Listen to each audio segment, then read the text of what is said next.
Okay, welcome year 12 to the second lesson of our utilitarianism unit. So, last week we looked at utilitarianism and we looked at it quite broadly, and we looked at Bentham. So Jeremy Bentham is the founder of the modern version of utilitarianism. And we looked at the hedonic calculus, and we looked at the principle of utility, and we looked at hedonism. In this week's lesson, we're going to be looking at some later developments in utilitarianism. In particular, we'll be focused on John Stuart Mill. We'll also look at some modern philosophers who draw on utilitarianism, including Peter Singer. And we'll also look at some AO2 issues as well. So let's have a quick recap of the learning from last week.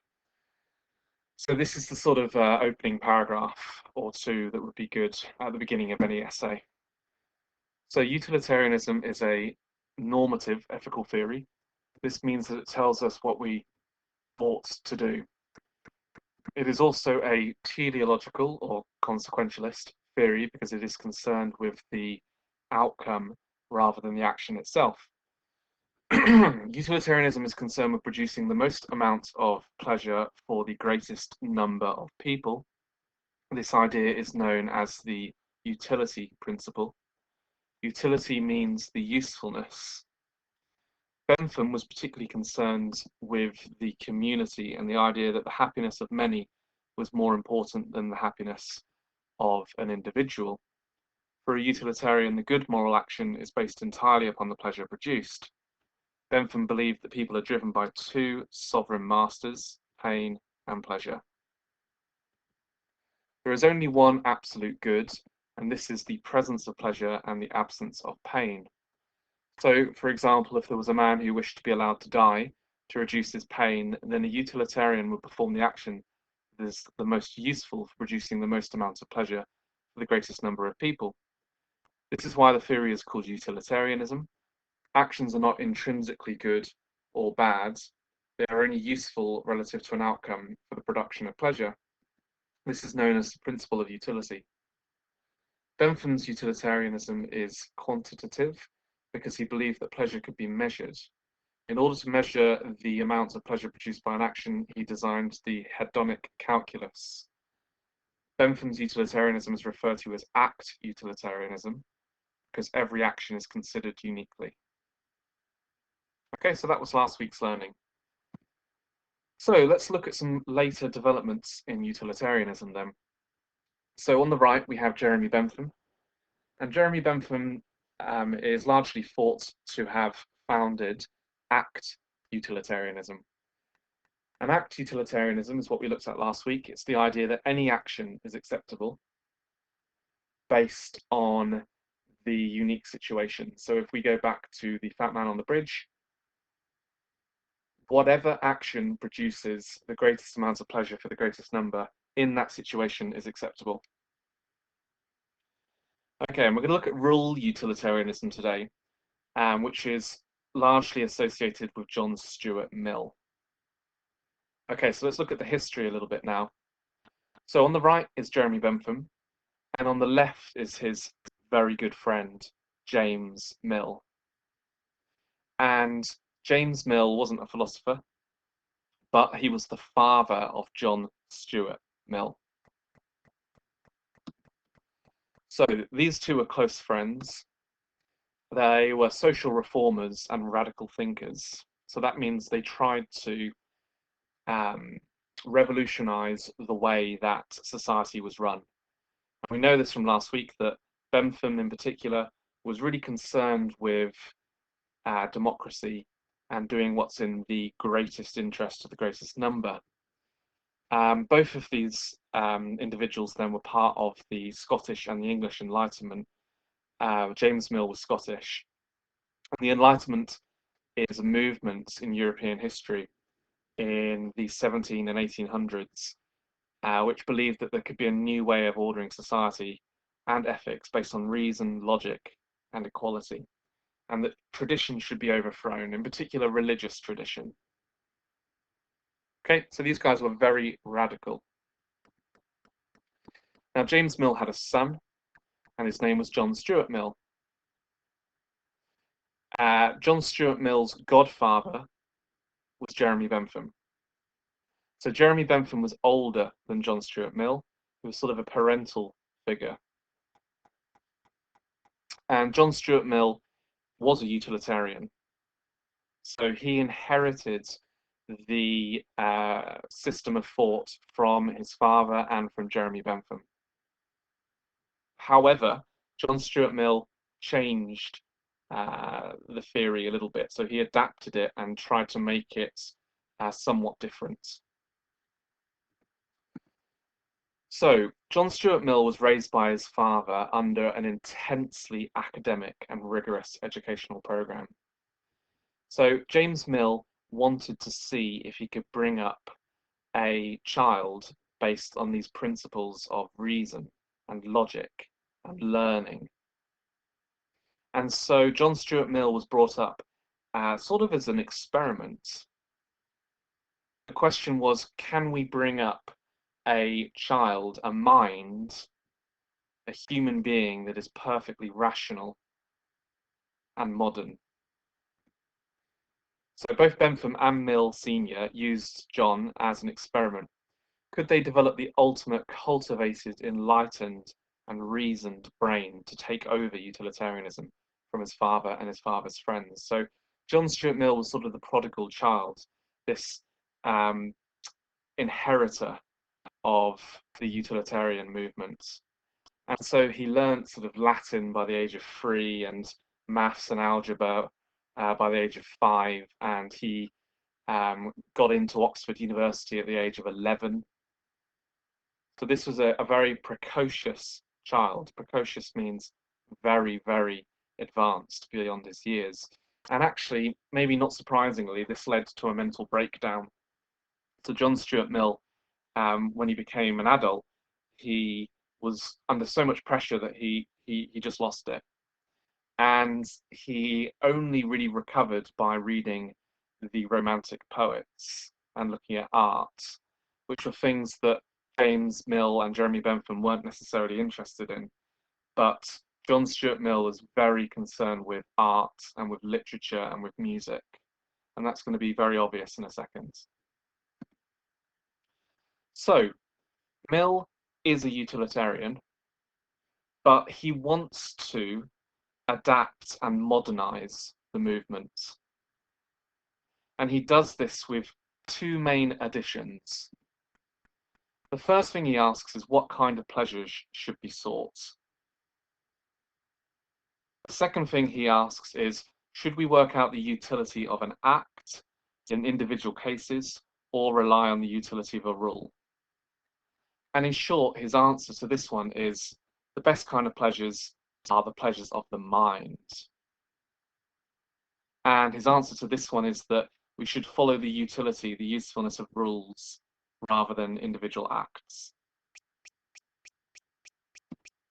Okay. So, one of the criticisms of utilitarianism from its very inception, so from the very beginning that Bentham was writing, was that it was focused solely on pleasure. And this makes utilitarianism kind of, I don't know how to put it, kind of animalistic and basic and not very human. So Mill writes this in his book. His book is called Utilitarianism, and it's here. Mill writes this: to suppose that life has, as they express it, no higher end than pleasure, no better and nobler object of desire and pursuit, they designate as utterly mean and grovelling, as a doctrine worthy only of swine. Now, this isn't Mill's criticism of utilitarianism, because remember, Mill is a utilitarian. But he is referring here to a thinker called Carlyle, who states that utilitarianism is rubbish because it's a doctrine worthy only of swine. A doctrine means a philosophy. Swine are pigs. So pause the video now and think to yourself, What is Carlyle's criticism of Bentham's utilitarianism here? A doctrine worthy only of swine. Okay, so what I think Carlyle is saying here is that utilitarianism isn't a good moral theory for human beings, but it is a good moral theory for pigs. Because what do pigs pursue? Well, all they want is pleasure. The pleasure of eating, the pleasure of sleeping, the pleasure of having sex. So Carlyle seems to be saying here that utilitarianism reduces human beings to pigs. It treats human nature like the nature of a pig, and therefore it isn't fit for humans, because all utilitarianism cares about is pleasure. So this is not a good thing. And this is in response to one of Bentham's comments. Bentham is a quantitative utilitarian. So Bentham cares about the amount of pleasure. And he says the more pleasure people experience, the better. And for Carlyle, this makes us like pigs, because pigs are greedy. They just want more pleasure. Therefore, utilitarianism isn't a good moral theory. And Bentham is actually asked, what kind of pleasures should we pursue? And Bentham says it doesn't matter as long as there's just more pleasure. And this is a famous phrase that he says. He says that poetry is as good as pushpin. Pushpin was a game that children played. So Bentham is saying here that it doesn't matter where you get your pleasure from as long as you get more of it. And so Carlyle says that this makes utilitarianism a rubbish theory. Okay, now, Mill wants to defend his godfather. He wants to defend utilitarianism against this criticism. And so you can probably guess what Mill does. Mill says this: human beings have faculties more elevated than the animal appetites, and when once made conscious of them, do not regard anything as happiness, which does not include their gratification. So just pause the video again now, and for a few moments, just think to yourself, what does this mean?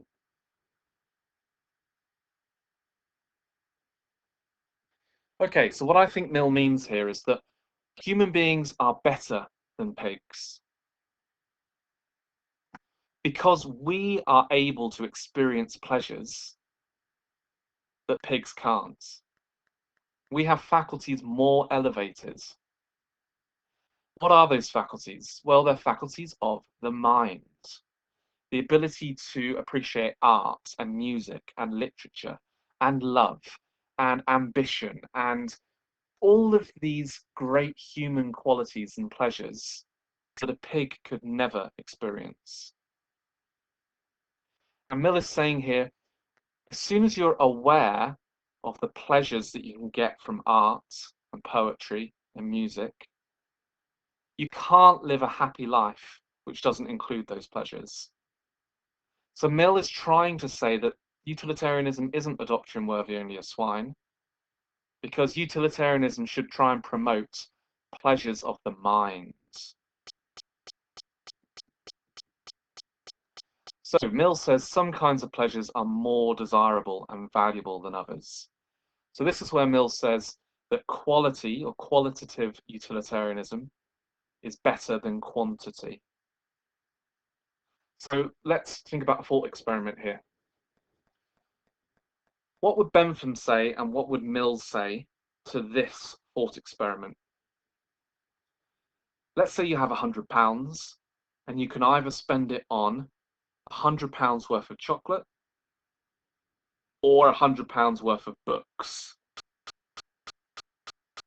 What should you spend it on? What would Bentham say and what would Mill say? Pause the video again and just think about that to yourself.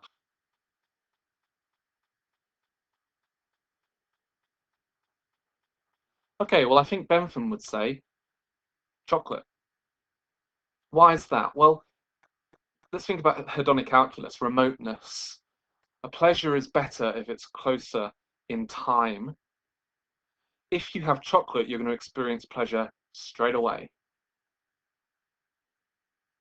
However, Mill would say the book, because books are intellectual pleasures. They are pleasures of the mind. Now, they might not be pleasurable straight away. However, the pleasure that they can give you is a higher sort of pleasure, a higher or a better kind of pleasure. Okay?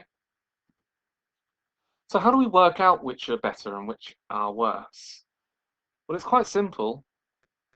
The higher pleasures are those that an animal can't experience. An animal can't experience. So lower pleasures are going to be food and sex and sleeping, and higher pleasures are going to be art and music and books. So Mill's utilitarianism is qualitative. This means the best moral action is not the one that produces the most amount of pleasure, it's the one that produces the right type of pleasure.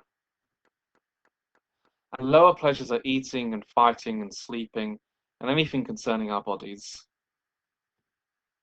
But higher pleasures are those that concern the mind. So remember that both Bentham and Mill were MPs, so members of Parliament, so they were directly involved in making laws. Bentham may have approved of a law that, I don't know, let's say made alcohol cheaper, because alcohol gives people pleasure. However, Mill would have said that's a lower pleasure. Better to pass a law that promotes universal education, because that's a higher pleasure. So Mill says all intelligent people who are acquainted with both would prefer higher pleasures over lower pleasures. What that means is that you can tell the difference between a higher and a lower pleasure because it's the one that intelligent people would prefer. An intelligent person would prefer to listen to music rather than to stuff their face with chocolate. It's just more pleasurable. So let's just think about this for a second. Which is better then? Taking drugs, stuffing your face full of food, having sex, or going to the opera, or reading and writing and learning? Well, Bentham would say they're all as good as each other. What matters is the quantity, how much of it you get. And Mill would say, no, the higher pleasures are more pleasurable and they're better. So, why do people indulge in lower pleasures then? Why do people chase lower pleasures?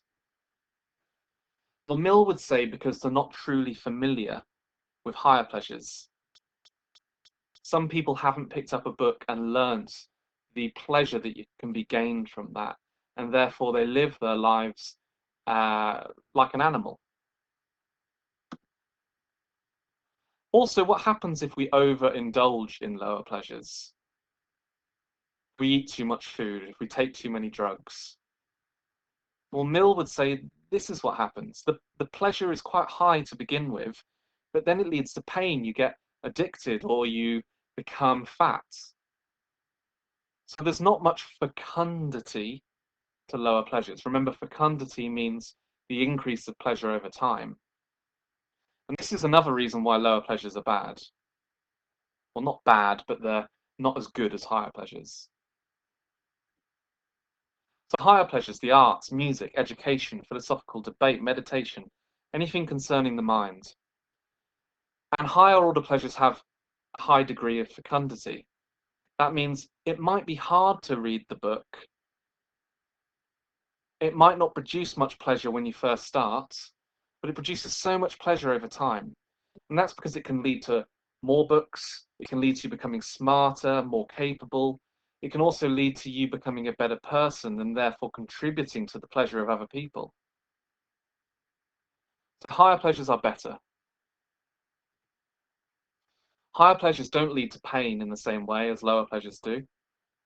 If you're just sleeping and eating all the time, then that can lead to pain.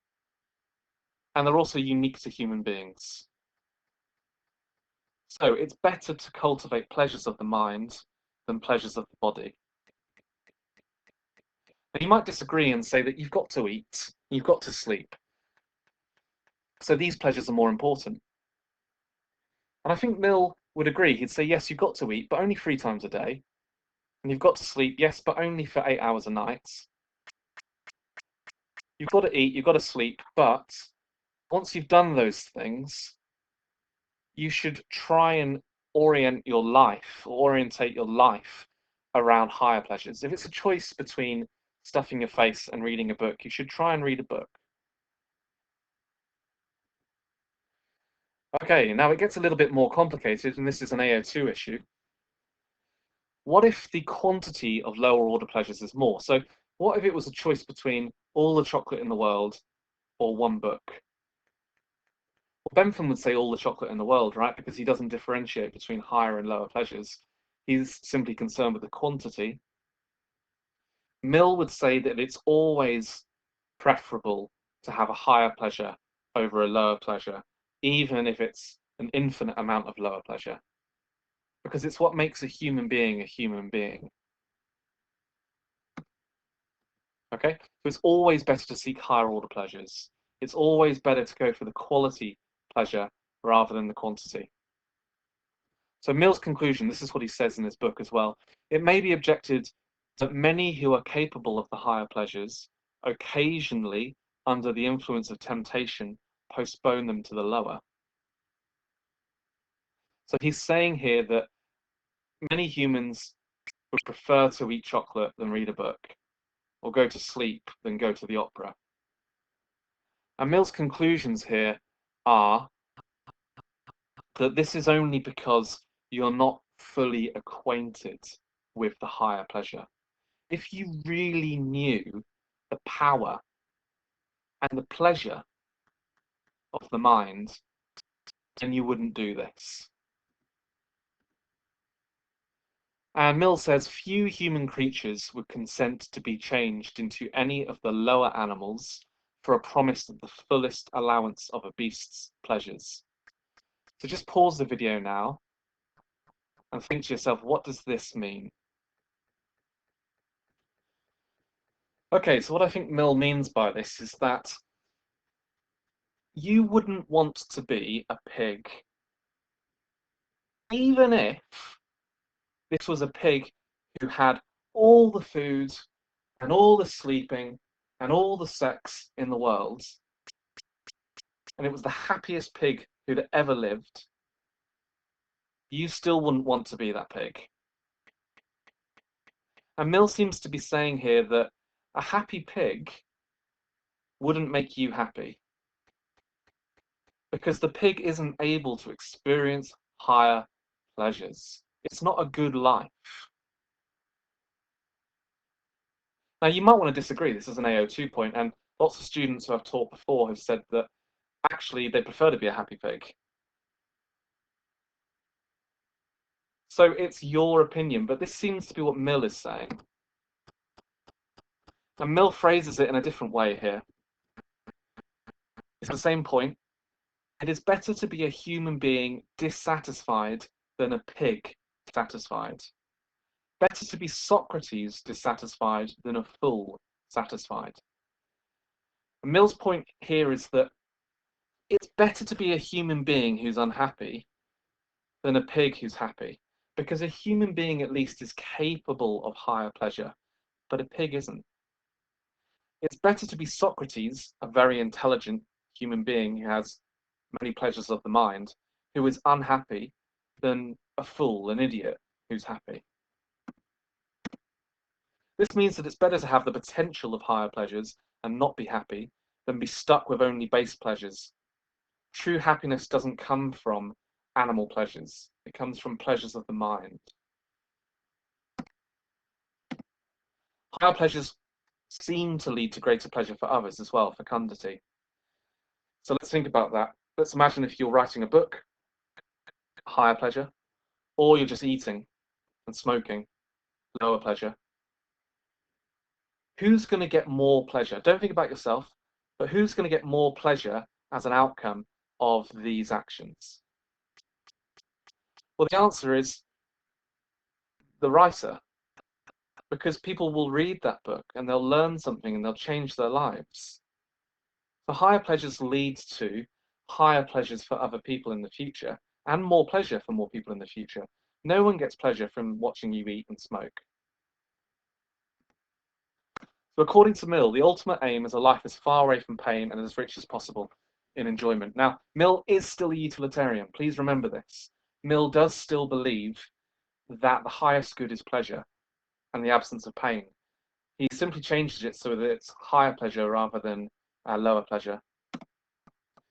Utilitarian morality does recognize that there are times when the greatest good is achieved through self-sacrifice.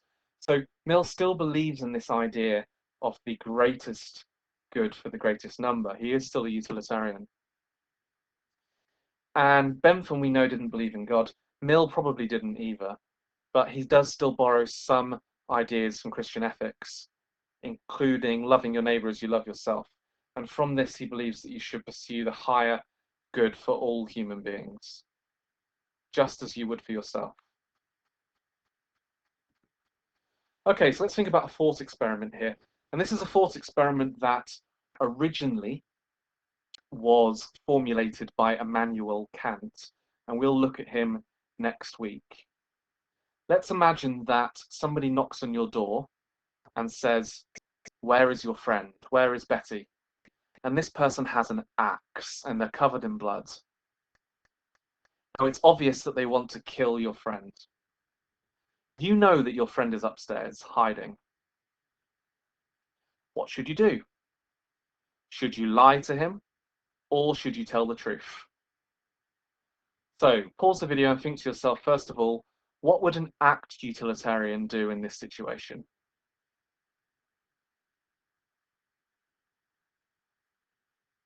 Okay, well, an act utilitarian says that any act is acceptable so long as it leads to the greatest happiness for the greatest number, and therefore they would say lie to the axeman, because the axeman might have a bit of pain because he can't do his job or what he wants to do, but it's outweighed enormously by the pleasure that's experienced by your friend because they're not killed. Now remember that any action is acceptable and therefore it's okay to lie. Now, which is better? Doing what the act utilitarian does, considering how you should act in this unique situation, and then doing whatever action results in the greater good, or consider how all people should act, consider rules. And this is Mill's second contribution to utilitarianism. He focuses on the utility of rules. So rather than looking at a unique situation, think about the fat man on the bridge, rather than thinking, oh, I'll do whatever in this moment produces pleasure, I should think about following rules that produce pleasure. Mill believed that it was better to consider all similar situations and how we would want everyone else to act in the same situation. So maybe with the Axeman situation, you should tell the truth. But wait a second, doesn't that lead to pain? Well, Mill might say, yes, it leads to pain in that situation, but do not lie is a rule that usually leads to pleasure. Now, this is a little confusing, actually, because Mill probably would have said that you should lie in this situation, because Mill said you can break the rules sometimes. So maybe that's not the best example. But what Mill is saying is that you should follow rules. So maybe in the fat man example, you shouldn't push the fat man because there is a really good rule called don't kill. And it's a really good rule, not because the rule is good, it's not deontological, but because the rule has utility. The rule is extrinsically good because it leads to the greatest amount of pleasure received by the greatest number in general when all people follow it. So yes, in some situations, killing or lying might produce pleasure, but on the whole, killing and lying don't produce pleasure. So you should try and follow the rule, don't kill and don't lie. So Mill's conclusion is this: during all that time, So all of history, mankind has been learning by experience the tendencies of actions. So Mill says rather than making things up on the spot, as an act utilitarian would do, you should rely on general rules which have produced happiness across human history. So you don't need to work out through the hedonic calculus the amount of pleasure an action is likely to produce. Instead, you can rely on the general rules that have been developed by man, like don't kill and don't lie and be kind, and you need to follow rules.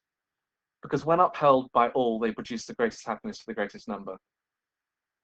Let's be very clear about this. Mill is not a deontologist. Mill doesn't believe that rules are good by themselves. He simply believes that rules have good utility. That means rules are useful for the production of pleasure and the reduction of pain. So Mill is still a consequentialist. He just says the way to get the best consequence, the way to maximize pleasure, is to follow rules. Okay, so let's think about some thought experiments that possibly help us out a bit here.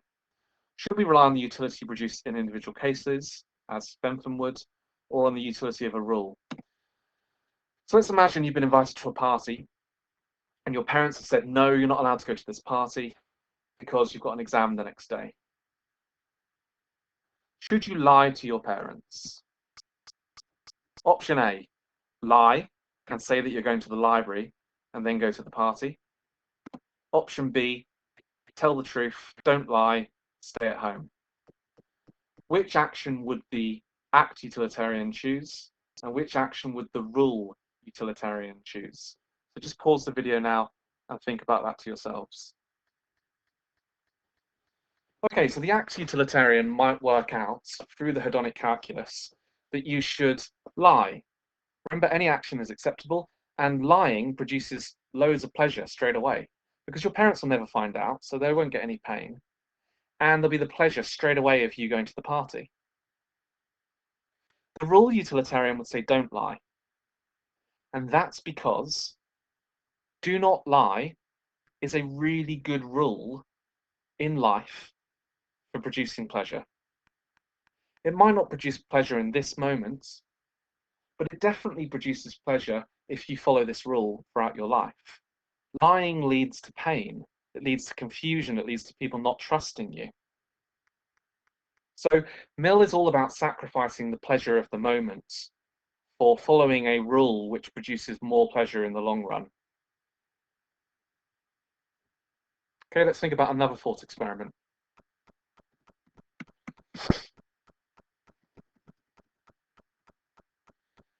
Let's imagine that you are driving home at night and there's nobody on the roads, nobody at all. And you want to go to bed, you're really tired. And a red light has just come up on the traffic light. Now you've got two choices. A, drive straight through the red light. No one is going to be harmed because there's no one on the road and no one will ever find out because there's no cameras. Or B, wait for the light to go green. What would the act utilitarian say? What would the rule utilitarian say? Just pause the video and think about that to yourselves. Okay, the act utilitarian, any action is acceptable, would say jump the red light because it's only going to produce pleasure because you'll get home early, you'll get to bed quicker, the pleasure of sleeping. The rule utilitarian would say don't break the rule. The traffic light rule is there for a good reason. Even if it doesn't hurt anyone in the moment because there's no one on the roads, the rule which says stop and wait for a green light produces pleasure. And if everybody broke that rule whenever they wanted to, it would lead to a lot of pain because people would be dying in car accidents.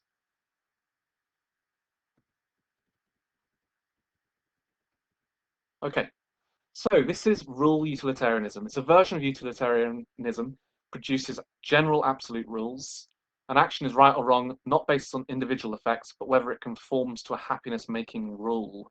Some rules produce happiness if everyone follows them. The rules are for the good of all, not just the individual. So sometimes we may not have a good outcome if we follow the rule, like the fat man situation or the axe man situation. You might want to break the rules, but most of the time those rules will produce pleasure, so you should try and follow them. So this time we're focused on a rule that creates the most happiness, not the action that creates the most happiness. So in any situation, I must obey the rule, even if it does not lead to the greatest happiness for me. Never lie, as it doesn't bring about the greatest good for a community. And this takes priority over the situation. Mill did say you could break the rules, though, in extreme situations. So lying and promise keeping are important rules that help preserve and protect relationships. So, Axeman situation, Bentham might say, lie to the Axeman. Mill might say, tell the truth. However, in reality, Mill did say you could break the rules in exceptional circumstances, so he might still lie to the Axeman. Okay, so here's a quick summary. John Stuart Mill is largely associated with rule utilitarianism, which is concerned with the quality of pleasure as well as the quantity. He distinguished between higher and lower order pleasures. This makes Mill's utilitarianism qualitative. Lower order pleasures are those which are animalistic, such as eating or sex. Higher order pleasures are enjoyed by humans due to our higher intelligence. These include poetry and theatre. Lower pleasures bring us intense pleasure immediately. However, if we overindulge, they will bring us pain. Higher pleasures are superior to lower pleasures because they will produce more pleasure over time and may also lead to other pleasures of the same type being produced. Rather than working out the right thing to do in individual situations, rule utilitarianism generates rules that best serve the interests of the common good. For example, the rule utilitarian will decide to tell the truth, always, because it is generally better for everyone. Following rules may lead to short-term pain, but it is better to follow the rules because the pleasure of the community is more important than the pleasure of an individual. And Mill goes further here. He says that higher and lower and rule utilitarianism is closely related. And this is because you can only create a community where higher pleasures are possible, where poetry and theatre and music and art is possible, if it's a community that follows rules. Let's imagine everyone was doing anything in the situation, pushing people off bridges, whatever, sacrificing people like an act utilitarian would. This wouldn't produce a world in which people felt safe enough to write great works of art. So Mill says this is closely related. Okay, so let's think about business ethics now. And let's just focus on the sweatshop in Asia. This is the Primark outsourcing the manufacturing to countries where the standards are low. And it leads to disasters like the Rana Plaza disaster that we looked at last week. Well, an act utilitarian might say, yes, allow the sweatshop, produces the greatest amount of pleasure for the greatest number. Pause the video and think to yourself, what would a rule utilitarian say?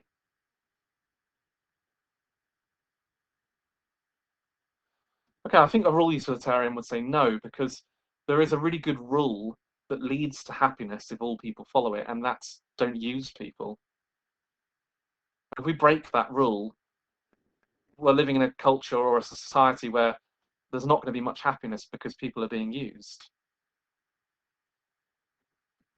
Okay? So you can pause the video now and think to yourself, which one do you think is stronger? Act or rule? And you might want to fill in this chart as well.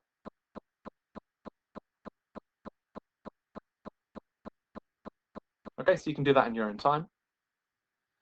So that's Mill.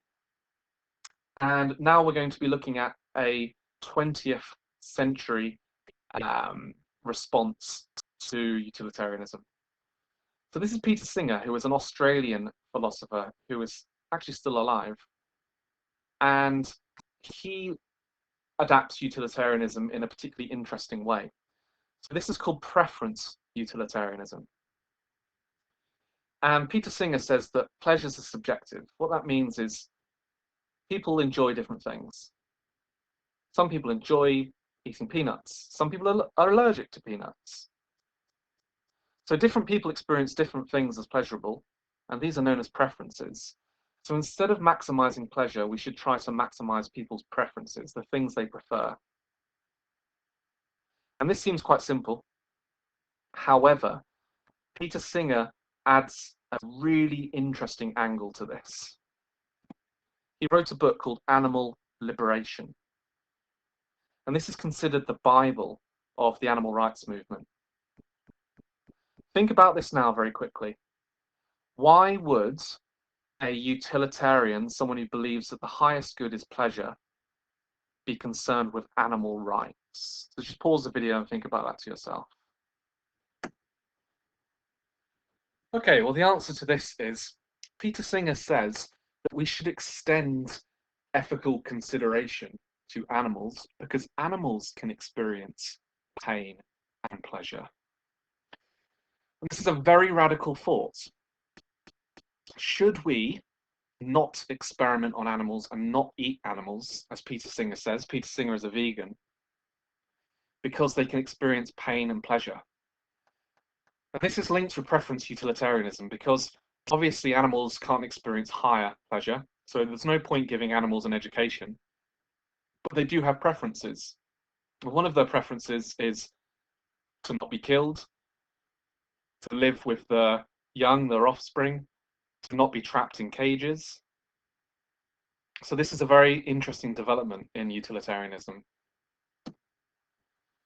Okay, so let's think about some AO2 issues, some criticisms of utilitarianism. Okay, so what would a utilitarian say? This is a person who's been put in prison for a crime he didn't commit. Would a utilitarian say that this is a good thing or a bad thing? Just pause the video and think about that for yourself. Okay, so obviously this is a criticism, so I think a utilitarian, in particular an act utilitarian, might say that it's good that this person's in prison. But wait a second, he's experiencing pain, so why is it good? And he didn't do the crime. Well, let's imagine that the community thinks that he did it. If the community thinks that he did it, then it's going to produce loads of pleasure for them, knowing that he's been locked up. So this is a criticism of utilitarianism that says that it doesn't really value justice and fairness, and instead, in particularly act utilitarianism, allows the sacrifice of an individual so long as there is a greater benefit for a greater number. And that seems unfair. It's called the tyranny of the majority. So the majority are most of the people. The minority is one person. Let's imagine for a second that all of these people need organs. They're all dying. And this person is healthy. Well, an act utilitarian might say that it's acceptable to kill this person, take her organs, and give it to these people so that they can live. Why is that? Well, because that produces the greatest amount of happiness for the greatest number. Yes, she experiences pain, but all of these people experience pleasure, which outweighs the pain. And that doesn't seem fair. Now, a rule utilitarian might disagree because they might say you should always follow the rule of treat people in the way they want to be treated, for example. But an act utilitarian might suggest that that's okay. So strengths and weaknesses of utilitarianism as an ethical theory. You can fill this out as we go along. Okay, so first of all, act utilitarianism in particular seems to justify any action. That seems to be a weakness. How can we have a moral theory which says that maybe murder, torture, dropping a nuclear bomb are acceptable. Do we want a moral system that looks like that? Next, act utilitarianism in particular might be quite difficult because it's really hard to work out. We looked at this in the sweatshop example. It's really hard to work out who's going to experience pleasure and who isn't going to experience pleasure. And it's really hard to measure it. How do you even measure pleasure? Isn't pleasure subjective? It's not like you can put a calculator or a computer into someone's head and it comes up with a number. How are you going to do this? Next, this is a criticism in particular of act utilitarianism. In many ethical situations, you just don't have the time to go through the hedonic calculus. By the time you've worked out the 7 steps, Fred IPC, the train's already run over the 5 people. So it's not very good when you have to make a quick decision. Again, this is a criticism of act, though. Rule is much better. Another criticism is that some people experience pleasure from pain. They're called sadists. So this is a criticism that says, are we certain that humans always seek pleasure and avoid pain? Some people enjoy pain. Bentham might say they enjoy pain because it gives them pleasure, so that might be a counter-argument. Another criticism is that utilitarianism might be too self-sacrificing. It might demand too much of people. And this is an interesting thought experiment. Let's say you're going to the shop and you're going to go buy some milk. And then a homeless person says, have you got any spare money? Now let's say your mum has only given you £5. What should you do in the situation? Should you go get milk, or should you give the homeless man £5? Well, utilitarianism would say give the homeless man your £5 because he's going to experience much more pleasure from that than you are from getting the milk. So then you go home. You say, Mum, this is what I've done. I need another £5. And she's a bit angry, but she lets you go.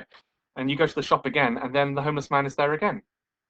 And he says, do you have any spare change? And so you've given the man £5 again. So this is saying that maybe utilitarianism is too demanding. It would mean that we would sacrifice everything. Rather than buying a nice car or a nice house, you're expected to give money to charity. Okay. Another criticism is that, according to Christianity, one of the deadly sins is gluttony. Gluttony is when you just want to consume everything. You want to eat things. Selfishness. And utilitarianism seems to promote selfish pleasure. It seems to be a bit immoral. That's what some people say. Okay, so a possible question is utilitarianism a helpful way of making a moral decision? So I'll leave you to think about this yourself. Now we have some other criticisms here as well. And we'll be looking at more of these in the lesson. Okay, so G.E. Moore criticizes utilitarianism by saying that it commits a naturalistic fallacy. And we haven't looked at this yet. We're going to later on in the course. Naturalistic fallacy simply says, just because we do seek pleasure, this doesn't mean that we ought to seek pleasure. It's a bit like saying that it's natural for humans to seek pleasure, therefore we should do it. Like saying it's natural to kill people, therefore we should do it. Just because something's natural, it doesn't mean we should do it. So that's what G.E. Moore says.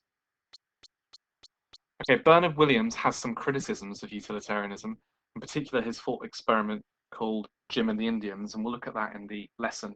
But he also promotes some parts of utilitarianism. And he says this, it might be attractive because it doesn't require religious belief, it's rational, it's a basic good, happiness seems reasonable, moral problems can be solved through a reasonable process, it offers a common currency of moral thought, we can all access this idea that the greatest happiness is a good thing. And we have Alistair McIntyre, who really doesn't like utilitarianism because he says that it can justify potentially horrendous acts. He also says happiness is suspicious. We could pay a great price for happiness. But that does not mean our happiness is what it ought to be. Okay. We also have Robert Nozick, who comes up with a thought experiment called the pleasure machine. And we'll look at that in the lesson as well. Okay, so we're coming on to the last part of our lesson. This is looking at a essay. So, to what extent do you agree that the rightness or wrongness of an action can be based upon the extent to which utility is best served? 30 marks. So all this is saying is, it's a long-winded way of saying, should we perform actions because they help produce pleasure or not? So this really is just a criticism of utilitarianism essay, and it's quite straightforward. So we'll just read through it. Pause it at any point if you want to.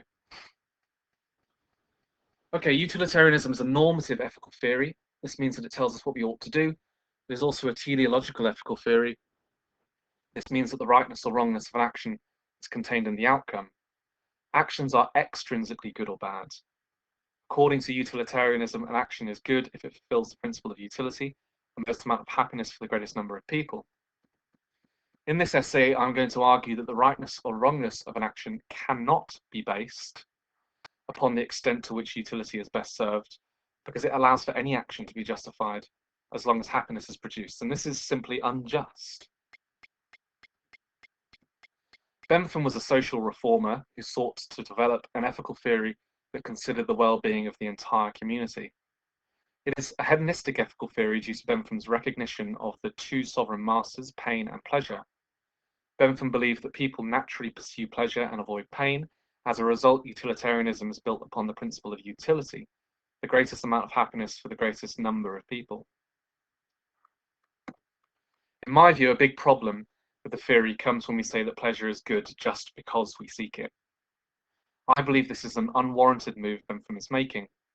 Similarly, G.E. Moore might have criticized utilitarianism on the grounds that it commits a naturalistic fallacy. This means that goodness cannot be reducible to an observable quality in the natural world, which Bentham is guilty of doing because he appeals to nature when he claims that nature has placed mankind under the governance of two sovereign masters. Hume also stated that we should not derive an ought from an is. Just because we seek pleasure doesn't mean that we ought to seek pleasure.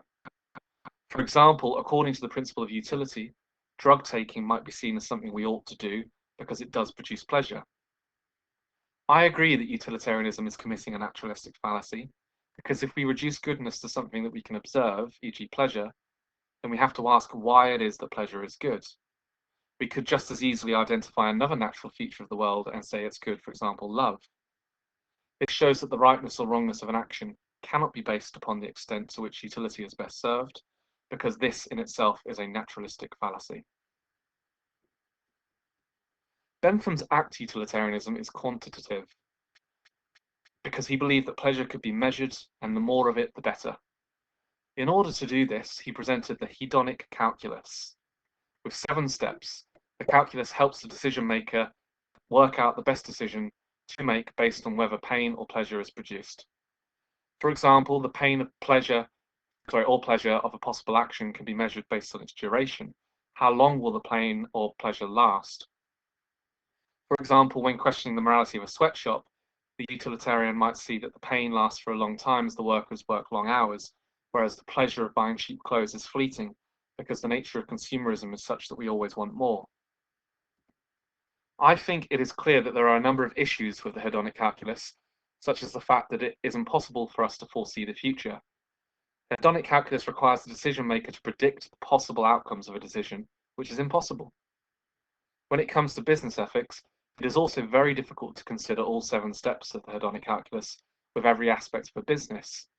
There are so many stakeholders that it is not possible to calculate the pain and pleasure of every decision and for every person.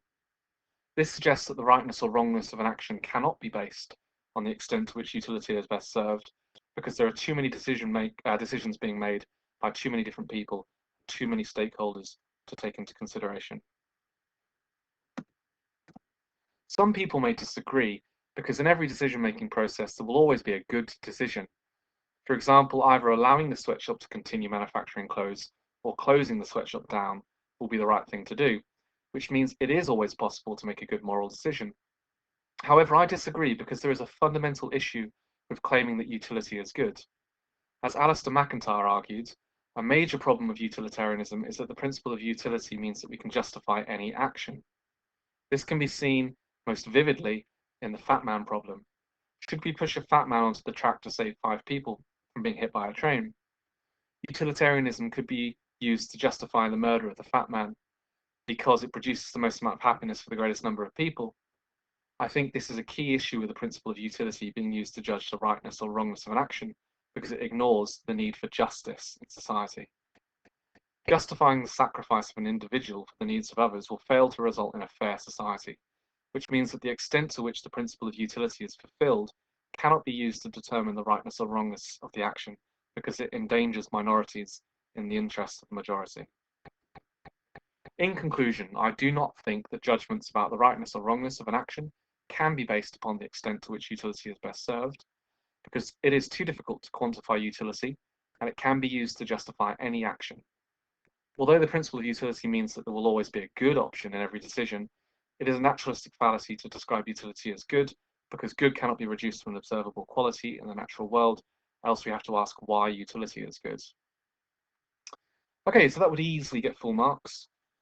There's so much I haven't mentioned. You could have mentioned anything to do with John Stuart Mill or Peter Singer as well. Okay, so that's the end of our first ethics topic, utilitarianism. Thank you very much.